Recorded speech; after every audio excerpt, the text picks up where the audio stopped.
बरोबर. तर त्या 2012च्या त्या केस नंतर 2013 पासून मुंबई पोलीसमध्ये निर्भया पथक आहे, जे की फक्त महिलांसाठी 24/7 अवेलेबल असतं. 24 तास म्हणजे माहिती आहे आपल्याला, अगदी रात्री 12 ते सकाळच्या पहाटेच्या 6 वाजेपर्यंत. त्या वेळेमध्ये सुद्धा मी कसं सांगू पोलिसांना किंवा मी कसं घराच्या बाहेर पडू हा विचार मनात आणायचा नाही.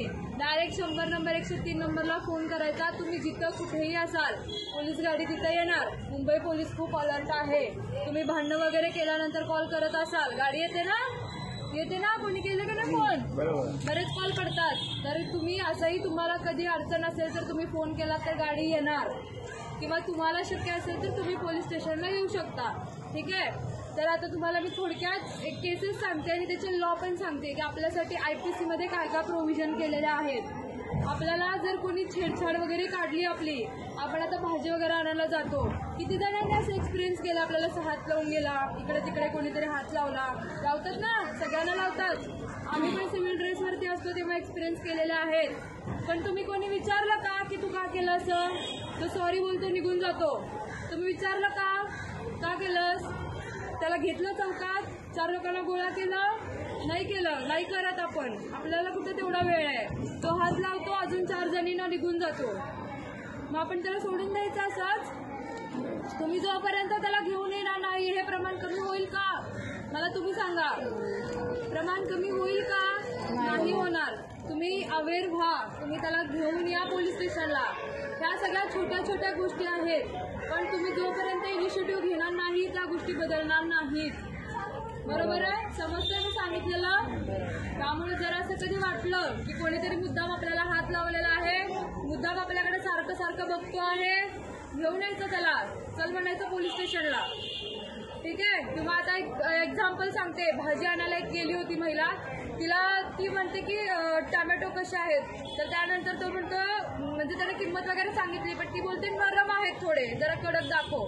मग तो त्याच्या सोबत जो मित्र होता त्याला म्हणतो की कडक पाहिजे त्यांना बाजून, म्हणून तो हसतो त्यांच्याकडे बघून. मुलींना भाषा समजते नाही, तिनं मग त्या लँग्वेज वरती त्यांनी हसून म्हणजे कमेंट करून हसले ते.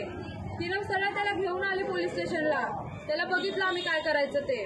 मग ह्या छोट्या छोट्या गोष्टी आहेत, जोपर्यंत तुम्ही पुढाकार घेणार नाही हे प्रमाण कमी होणार नाही.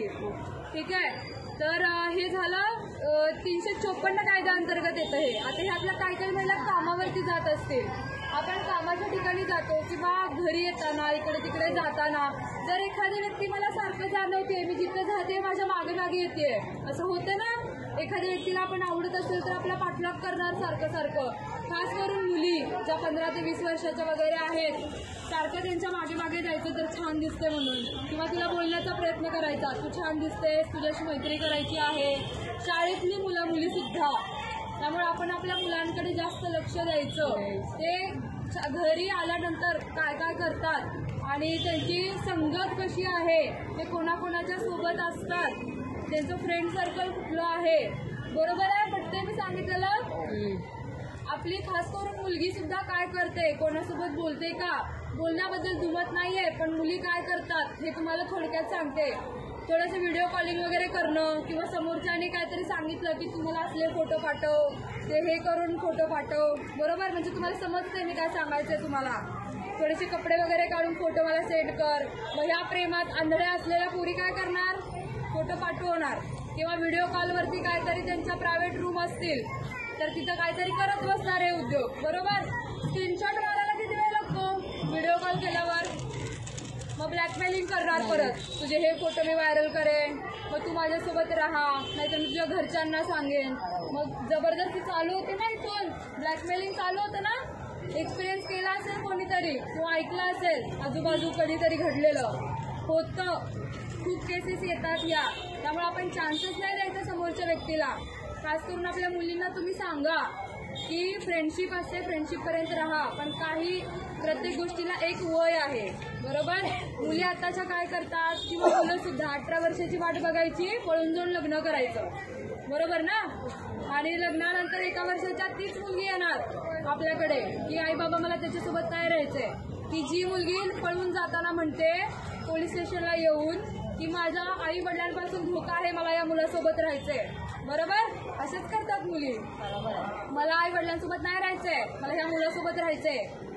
आम्ही बघितलेलं आहे, असं येऊन स्टेटमेंट देतात आणि मला आणि माझ्या नवऱ्याला माझ्या आई वडिलांपासून धोका आहे. ज्या आई वडिलांनी तुम्हाला जन्म दिला, मोठं केलं, त्यांच्यापासून तुम्ही धोका आहे म्हणून सांगता. आणि 1 वर्षाच्या त्याच येणार की हा शिवीगाळ करतो, मारहाण करतो, मला याच्यासोबत राहायचं नाहीये. बरोबर? हे कशामुळे घडतं सगळं? मॅच्युरिटी नसते, आयुष्य बर्बाद करून घेतलं. बरोबर?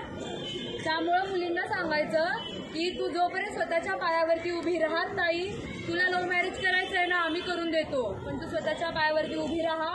तू जिथं म्हणशील तिथं लग्न करून देऊ. ते पळून जाण्यापेक्षा हे चांगलं आहे. बरोबर आहे? समजतंय?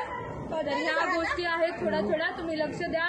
आणि आपल्या मुलांच्या सोबत आणि मुलींच्या सोबत आपण ॲज अ फ्रेंड म्हणून राहायचं. आई वडील जे इथं आहेत, वडिलांनी सुद्धा, म्हणजे जे पुरुष मंडळ आहेत त्यांनी सुद्धा, की आपण ॲज अ फ्रेंड म्हणून त्यांना ट्रीट केलो आणि त्यांना समजून सांगण्याचा जेवढा प्रयत्न करू त्या गोष्टी चांगल्या आहेत.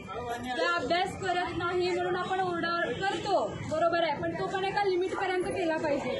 नाहीतर त्यांचा इगो हर्ट होणार, मी घर सोडून जातो, मी घर सोडून जाते, नाहीतर स्वतःचं काहीतरी करून घेणार. मग सुसाईड खूप सोपा मार्ग असतो. बरोबर? 18-20 वर्षाची मुलं खूप सुसाईड करतात. आम्ही स्वतः स्टेशन हाऊसला मी 18 वर्षाच्या मुलाचं सुसाईड घेतलेलं आहे, पहाटे 3 वाजताचं. ठीक आहे? मग ते जे बघणं काय असतं, आई वडिलांची काय परिस्थिती असते, आम्हाला सगळं माहिती आहे. त्यामुळे थोडंसं त्यांना समजून सांगा, अभ्यास आता नाही करायचा आहे, ठीक आहे, राहू दे, नको करूस, थोडा वेळ खेळ, पण त्याच्यानंतर कर. ठीक आहे? हे थोडंसं आपण बोलायला शिकायचं आहे. आणि मोबाईलवरचे गेम